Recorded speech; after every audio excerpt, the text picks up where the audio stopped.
story of Yetziat Mitzrayim is full of many, many miracles. Everyone is well aware of the famous staff of Moshe Rabbeinu that he stretched out and caused, all different plagues in Mitzrayim.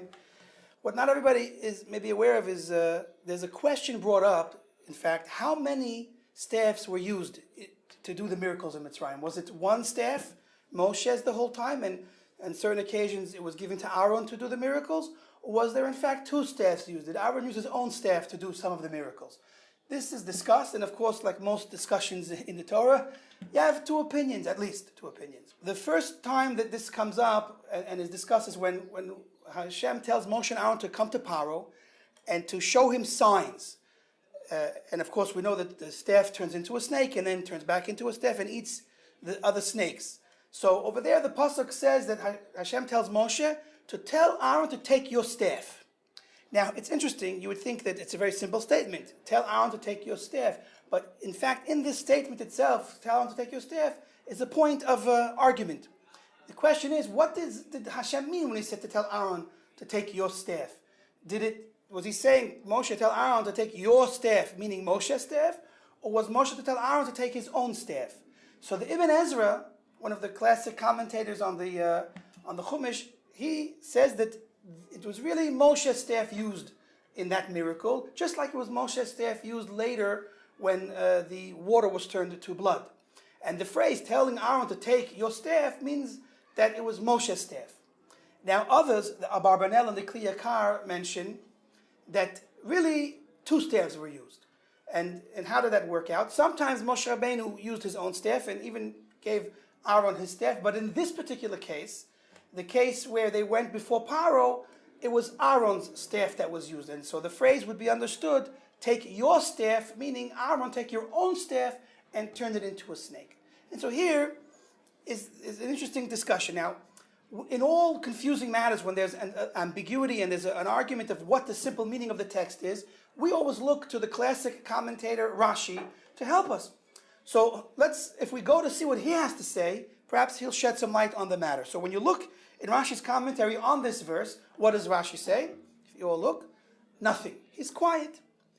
And that's a problem, because if Rashi is there to guide us through the ambiguity of the text and to help us not get lost and come up with the wrong pshat, so why here, when there's this level of confusion and an argument amongst the rabbis, why doesn't Rashi at least help us to understand, in his opinion, what the proper pshat is? Now, there is a famous commentator that was in our times most recently, the Lubavitch Rebbe, who passed away not too long ago, who has a series of lectures that he gave out, discourses, where he does in-depth analysis on the different Rashi's comments throughout the Chumash. And he picks also this topic to discuss, and it's interesting, usually he's analyzing what Rashi does say, but over here we're going to try to figure out what Rashi means from what he doesn't say. And it just shows you how deep and how much analysis goes into studying this classic commentary and how much we have to pay attention to every word that he writes. It's a very important commentary. Of course, we know there's no Chumash printed without it, Kimat. So let's appreciate and understand this explanation according to what Rashi doesn't say this time. Now, let's put ourselves in the story. What's happening right now?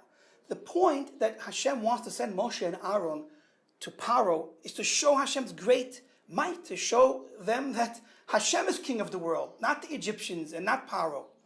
So imagine, Moshe and Aaron come before Pharaoh and all of his ministers and sorcerers and everybody's watching, and it comes time for them to show their strength, and Aaron walks up to Moshe and says, Moshe, can you please give me your special powerful staff so I can turn it into a snake?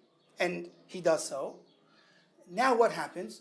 Pharaoh calls to the sorcerers and says, hey, sorcerers, they brought sorcery to us. We're the champions of sorcery. Do your thing. And of course, the sorcerers, each one having his own staff, no special staff, comes and throws it on the ground and turns it into a snake. How impressive does that scene look? Impressive? Essentially, what comes out is Aaron needed Moshe's staff to turn into a snake, and all of the other sorcerers were able to turn their own staffs into a snake. So that doesn't look impressive.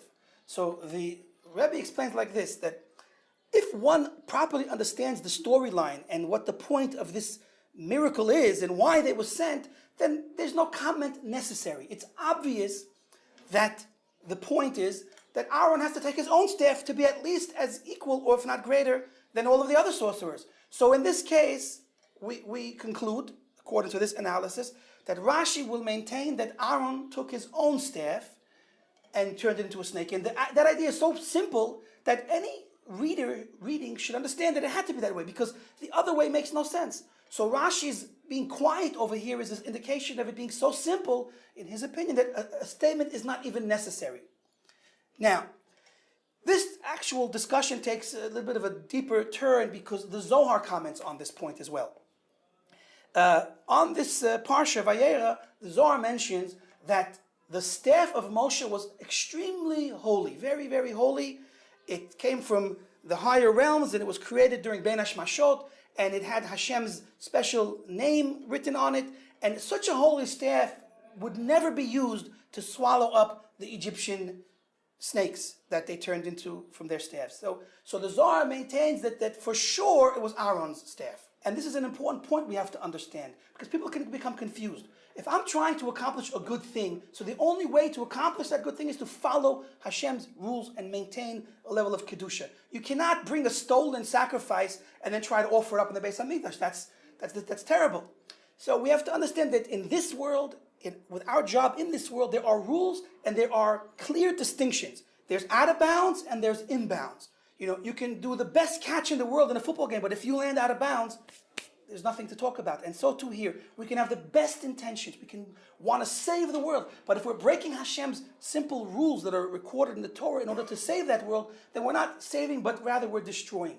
We cannot outsmart Hashem, and we cannot try to mix and match and twist holiness with impurity.